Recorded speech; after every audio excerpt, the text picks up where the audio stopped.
Hello friends, welcome to ரின் சமையல். இன்னைக்கு நம்ம ரின் சமையல் சேனலில் கேழ்வரகு புட்டு வாரத்துக்கு ஒரு தடவை இப்படி செஞ்சு பாருங்கள். சாப்பிட்றதுக்கு டேஸ்ட்டாகவும் ரொம்பவும் சத்தானது இந்த ராகி புட்டு. ஸ்கூல் விட்டு வரும் குழந்தைங்களுக்கு இந்த மாதிரி கேப்ப புட்டு செஞ்சு கொடுத்து பாருங்கள். ஸ்நாக்ஸுக்கு விரும்பி சாப்பிடுவாங்க. ரொம்பவே ஈஸியான ஈவினிங் ஸ்நாக் ரெசிபி. இந்த கேப்ப புட்டு காலையில் சாப்பிட்றதுக்கு ஒரு ஹெல்த்தியான பிரேக்ஃபாஸ்ட் ரெசிபி. ரின் சமையல் சேனலை சப்ஸ்கிரைப் பண்ணிக்கோங்க. பக்கத்தில் இருக்க ஆளுன்ற பெல்லைக்கான கிளிக் பண்ணி வச்சுக்கிட்டிங்கன்னா நான் போடுற வீடியோ உடனே உங்களுக்கு நோட்டிஃபிகேஷனில் வந்துடும். கேழ்வரகு புட்டு செய்கிறதுக்காக ஒரு கப் அளவு கேப்ப மாவு நான் எடுத்திருக்கேன். கடாயில் சேர்த்துட்டு லைட்டாக வறுத்து விட்டுக்கணும். அடுப்பு மீடியம் ஃப்ளேம்லேயே வச்சு வறுத்துக்கங்க.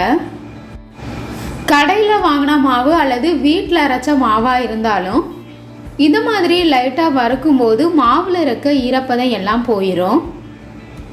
மாவு வறுபட்டதுக்கு அப்புறமா ஒரு பிளேட்டுக்கு மாற்றி வச்சிடலாம்.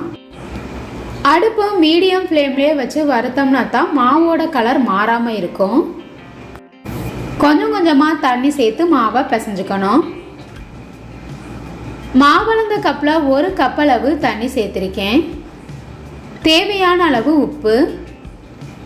நல்லா இந்த மாதிரி உப்பை தண்ணியில் கரைச்சிடணும்.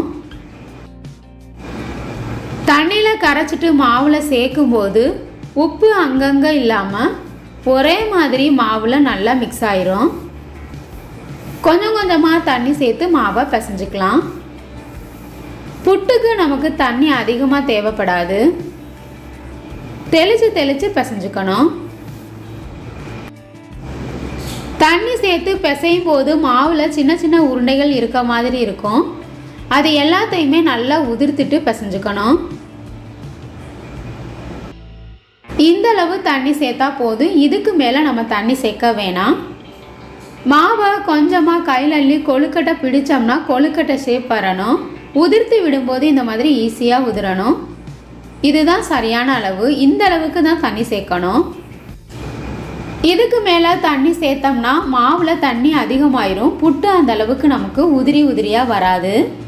இப்போ இந்த மாதிரி சின்ன சின்ன கட்டிகள் இருக்கிறத உதிர்த்து விடுறதுக்கு சிரமமாக இருக்குன்னா பெரிய கண் இருக்க ஜல்லடையில் சலிச்சோம்னா சின்ன சின்ன உருண்டைகள் இல்லாமல் சலிச்சிடலாம்.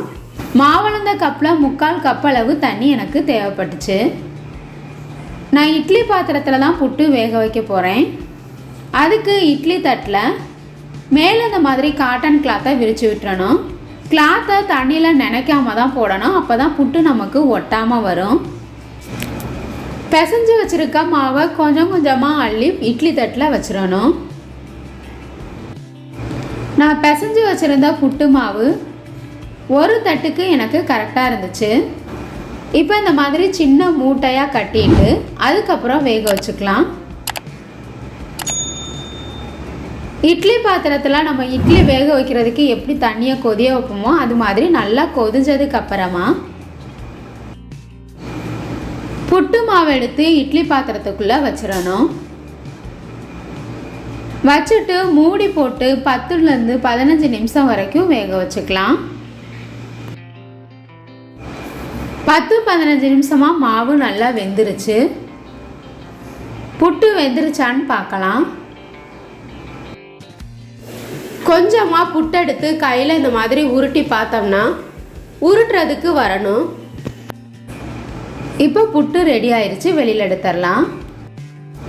ஒரு பிளேட்டுக்கு மாற்றி வச்சிடலாம். புட்டு நமக்கு துணியில் ஒட்டாமல் வந்திருக்கு பாருங்கள். புட்டை நல்லா இந்த மாதிரி கிண்டி விட்டுறணும். 1/4 கப் அளவு துருவின தேங்காய். தேவையான அளவு சர்க்கரை சேர்த்துக்கங்க. சர்க்கரை அல்லது வெல்லம் கூட சேர்த்துக்கலாம். நான் இன்னைக்கு நாட்டு சர்க்கரை தான் சேர்க்குறேன். எந்தளவு உங்களுக்கு இனிப்பு அதிகமாக வேணுமோ அதுக்கு தகுந்த மாதிரி கூடவோ குறைவோ சேர்த்துக்கங்க. இது கூட 1/2 ஸ்பூன் அளவு நெய் சேர்த்துக்கணும். நெய்க்கு பதிலாக நல்லெண்ணெய் கூட சேர்த்துக்கலாம். நம்ம சேர்த்துருக்க நெய் புட்டில் நல்லா மிக்ஸ் ஆகிற அளவுக்கு கலந்து விட்டுறணும். இதே மாதிரி ஈவினிங் ஸ்நாக்குக்கு இந்த கேழ்வரகு புட்டை நீங்களும் ட்ரை பண்ணி பாருங்கள். ரொம்பவே டேஸ்ட்டாக இருக்கும். வீட்டில் இருக்க எல்லாருமே விரும்பி சாப்பிடுவாங்க. இந்த ஈஸியான பிரேக்ஃபாஸ்ட் ரெசிபி உங்களுக்கு பிடிச்சிருந்ததுன்னா சமையல் சேனலை சப்ஸ்கிரைப் பண்ணிக்கோங்க ஃப்ரெண்ட்ஸ். புட்டு உங்களுக்கு பிடிச்சிருந்ததுன்னா மறக்காமல் ஒரு லைக் கொடுங்க ஃப்ரெண்ட்ஸ். கமெண்ட் பண்ணுங்கள், ஷேர் பண்ணுங்கள். பக்கத்தில் இருக்க ஆளுன்ற பெல் ஐகானை கிளிக் பண்ணி வச்சுக்கிட்டிங்கன்னா நான் போடுற வீடியோ உடனே உங்களுக்கு நோட்டிஃபிகேஷனில் வந்துடும். Thank you friends.